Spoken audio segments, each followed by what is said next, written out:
The sky bled gold into violet as the last of the sun slipped behind the jagged teeth of the Badlands.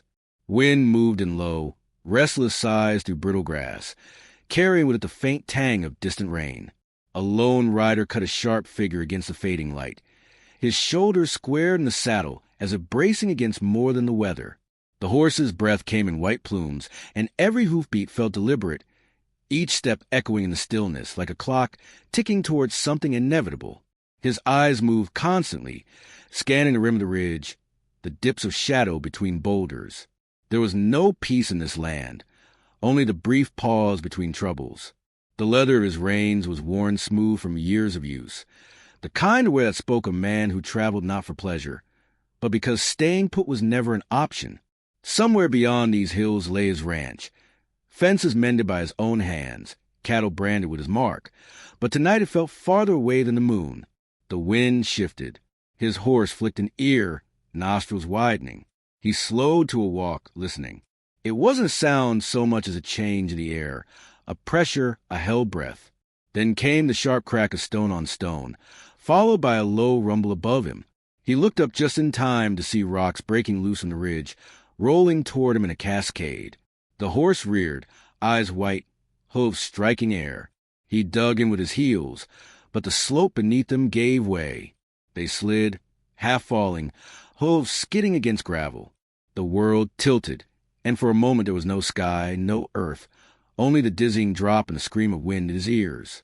Then the horse's weight shifted, throwing him free. He tumbled, limbs flailing, scraping against jagged stone and snapping branches. The air was beaten from his lungs before he hit bottom. For a long time he didn't move. The world came to him in fragments. The copper taste in his mouth, the cold press of rock against his cheek, the steady throb in his ribs with each breath. He tried to push himself up, but his body refused. Somewhere far off, coyotes called, their cries curling to the night like laughter. Shadows stirred at the edge of his vision. Not coyotes, not men he knew. Figures emerged from the tree-lean, tall, lean, their shapes broken by feathers, bone, and hides. The moon caught the gleam of painted masks, faces carved in colors that turned human features into something otherworldly. They moved without wasted motion, every step certain, the kind of certainty that belonged to people who had walked this land longer than memory. One knelt beside him, tilting his head to study the injuries. The figure's hands were callous but sure, pressing along his ribs, finding the breaks without flinching. A low murmur passed between them, words like water over stone, fluid but unrecognizable.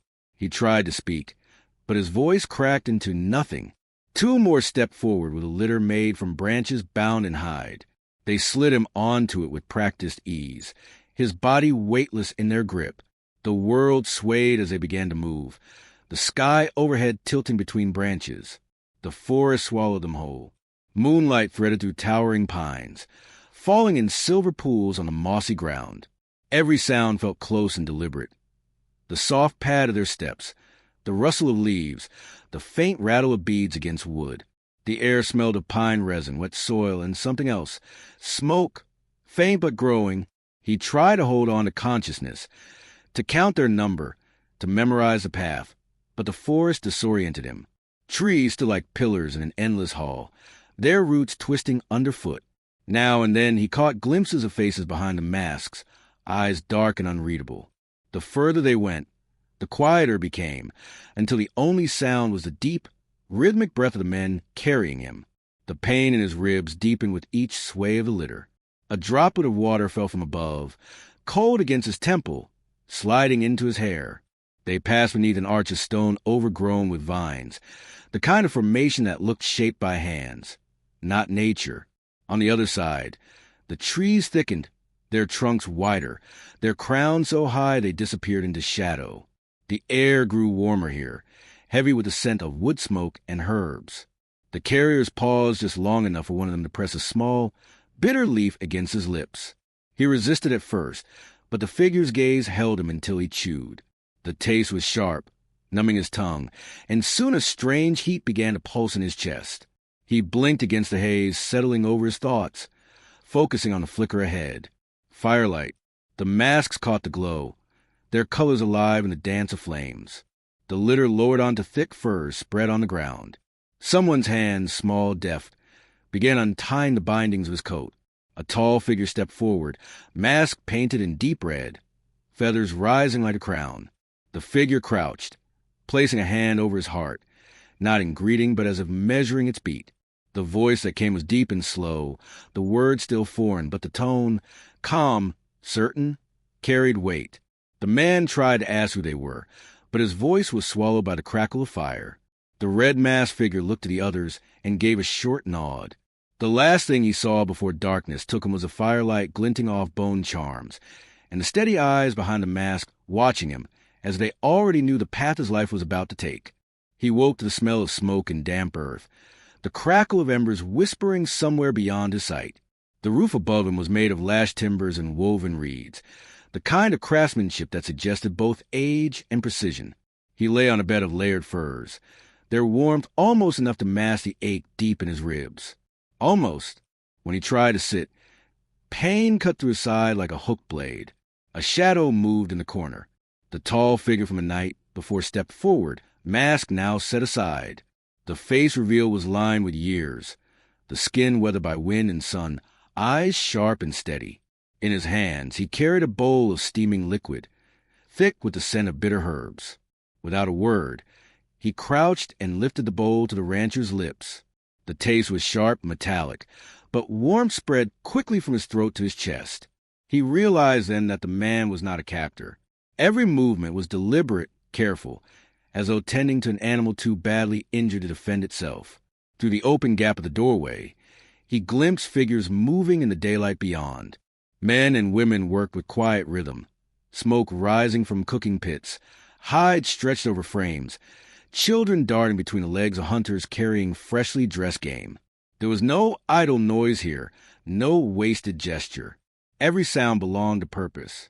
The elder, he could only think of him that way, sat beside him, watching with an expression unreadable but far from hostile. A soft string of words passed from his lips, slow and melodic, as though teaching a child. The rancher caught none of it, but the tone, low, almost coaxing, made it clear the man wanted him calm. Days passed in a haze of pain, healing, and observation. The tribe never left him unattended. At dawn, hunters slipped silently into the forest, returning at dusk with meat and roots carried in woven baskets. Women ground herbs into powders, mixed them into poultices that stung against his broken ribs. At night, the fire in the central clearing burned low, casting silhouettes on the longhouse walls. Dancers circling with steps in time to a drumbeat so slow it could have been the rhythm of the earth itself. The young hunter appeared more often than the rest, a man not much younger than himself but with eyes bright and quick. He never spoke more than a few words of English, and even those were halting, but his gestures were precise. One evening, the young hunter laid a strip of deer sinew across the rancher's lap and guided his hands, showing him how to twist it into a bowstring. The work was slow, awkward, but it gave him something to do besides watch and wonder. In return, the rancher showed the young hunter how to knot the end in a way that wouldn't slip under strain.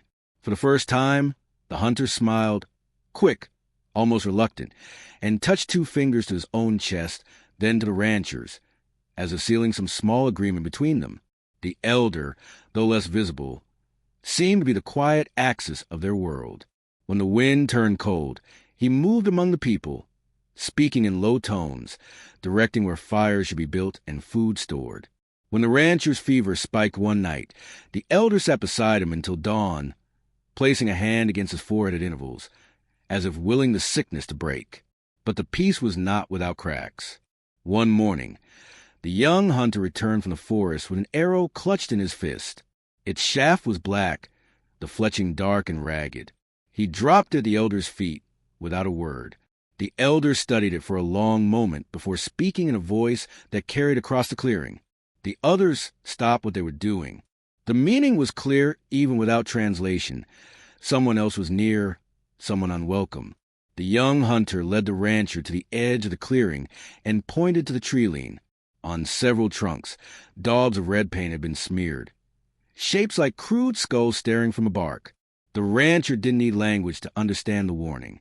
That night, The air in the camp felt different. Fires were kept lower, voices hushed. The dancers did not circle the flames. Hunters lingered near the edges, their silhouettes shifting among the shadows. The elder passed through the longhouse, placing a hand briefly on the rancher's shoulder before moving on. It was then that the rancher realized he had been living in the middle of a conflict he didn't understand. Whoever had painted those marks was close enough to strike, and the tribe's calm was the taut stillness of a bowstring drawn, but not yet loosed. The young hunter sat beside him by the dim glow of a dying fire, turning a small knife over in his hands. He gestured toward the rancher's ribs, then toward the forest.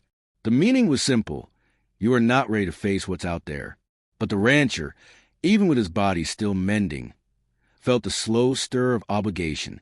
These people had taken him in, carried him out of the dark, bound his wounds.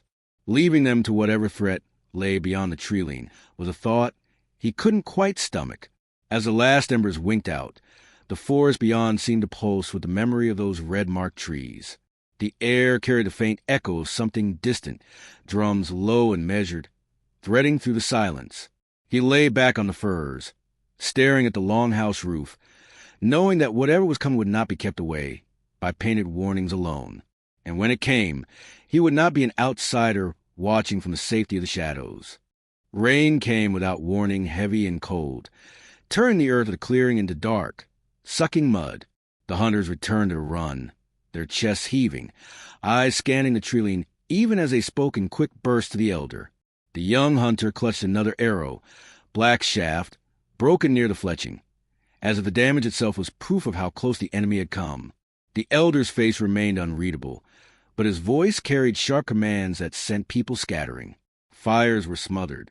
Children were led into the deeper parts of the longhouses. Hunters checked the half of their spears, their movements efficient but edged with tension. The rancher stood among them, unarmed, ribs still aching beneath the bindings. He caught the young hunter's gaze and saw in it no fear, only the hard certainty of a man who had been expecting this moment for days.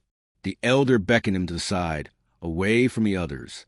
In halting English, words chosen like stones placed in a careful wall, he said, "They know you are here. They want what we keep."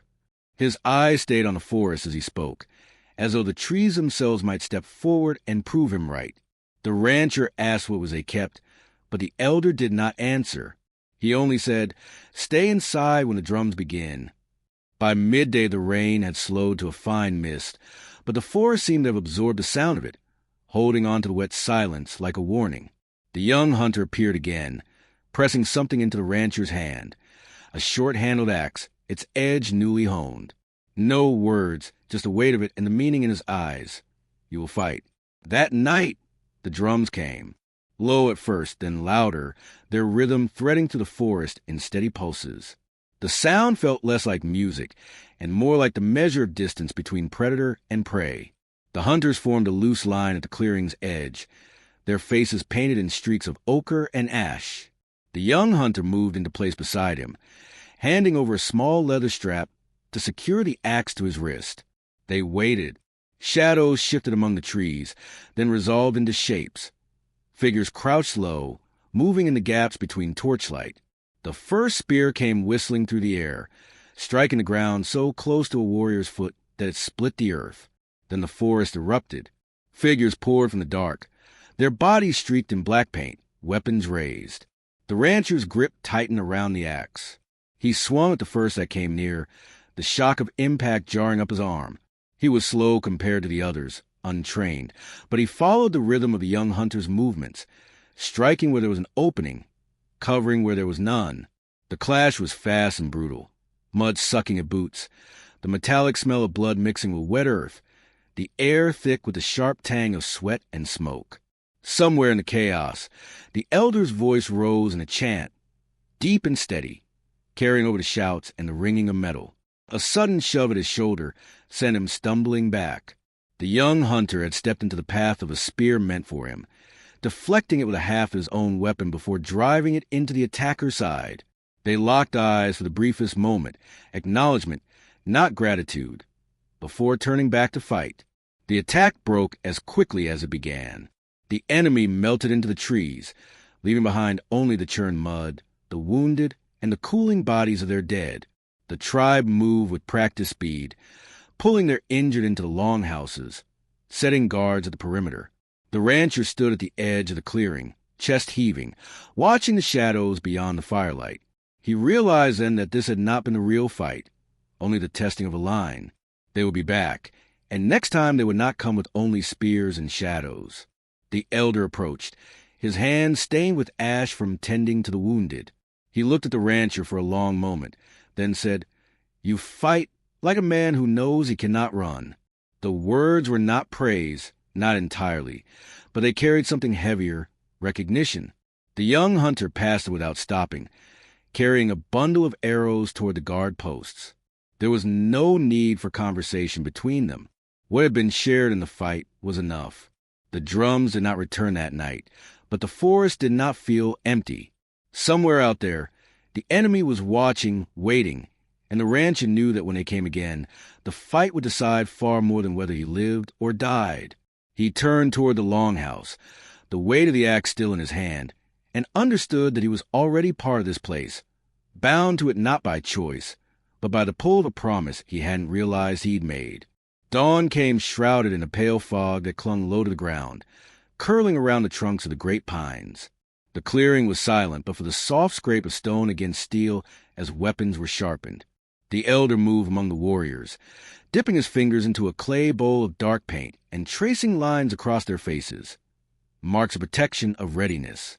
When he reached the rancher, he hesitated only a moment before pressing a streak across his cheek, the paint cold against his skin. "You stand with us now," he said, his voice rough but certain. The young hunter handed him a spear this time, longer than the axe, its weight balanced perfectly in his grip.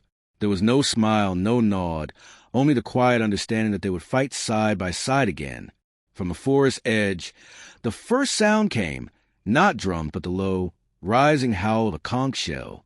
The warriors straightened, eyes narrowing toward the wall of mist. Then shapes began to emerge, slow at first, then in a steady tide. The enemy tribe, their bodies daubed in black and crimson, weapons glinting in the half-light. The elder stepped forward, chanting in a voice that rose above the growing din. It was not a plea, but a warning, as if the words themselves might strike fear into the hearts of the advancing line. They did not slow. The first volley of arrows hissed through the fog. Warriors ducked behind shields. Spears braced in the earth. The rancher felt the whistle of one pass close enough to stir the hair at his temple. Then the lines met. The clash was immediate and violent. Steel on bone, the wet slap of bodies in mud, the sharp grunt of effort. The rancher moved as he had learned in the last fight, watching the young hunters lead, striking at openings, using the spear's reach to keep the press of bodies from overwhelming him. The fog turned red in places, curling around the heat of the battle like smoke. A cry went up from the left flank. An enemy wedge had broken through, driving toward the longhouses. The rancher saw the young hunter pivot toward them, cutting one down with a swift thrust before disappearing into the fray. The rancher followed, boots sinking into the churned ground. They reached the longhouse just as a knot of attackers pushed through. The young hunter met them head-on, driving his spear into the chest of the first, parrying the second. The rancher stepped in to take the third, the point of his spear punching through the man's shoulder. Pain lanced through his ribs, but he held on, twisting the weapon free. The fight surged in broken waves. Every time the enemy pressed, the defenders met them with steel and defiance. The elder moved through the chaos like a figure from an old tale, his staff striking with surprising force, his voice never ceasing its chant. Then the rancher saw him, a tall figure the heart of the enemy force, his mask carved in the same cruel lines he remembered from the ridge before the fall. The one who had set the ambush, the one who had nearly ended him. The world narrowed to a tunnel between them. The rancher pushed forward, shoving past a melee, the spear steady in his grip. The chieftain saw him coming and stepped to meet him, drawing a curved blade that caught the weak light. They circled, mud sucking at their boots. The first clash was sharp, the spear shaft ringing against steel. The chieftain was faster, the blade flashing in tight arcs, each one meant to end the fight quickly. The rancher kept his distance, jabbing, forcing him to give ground. But the chieftain was patient, waiting for the mistake. It came when the rancher's heel slid in the mud. The blade came in low, slicing the side of his leg. Pain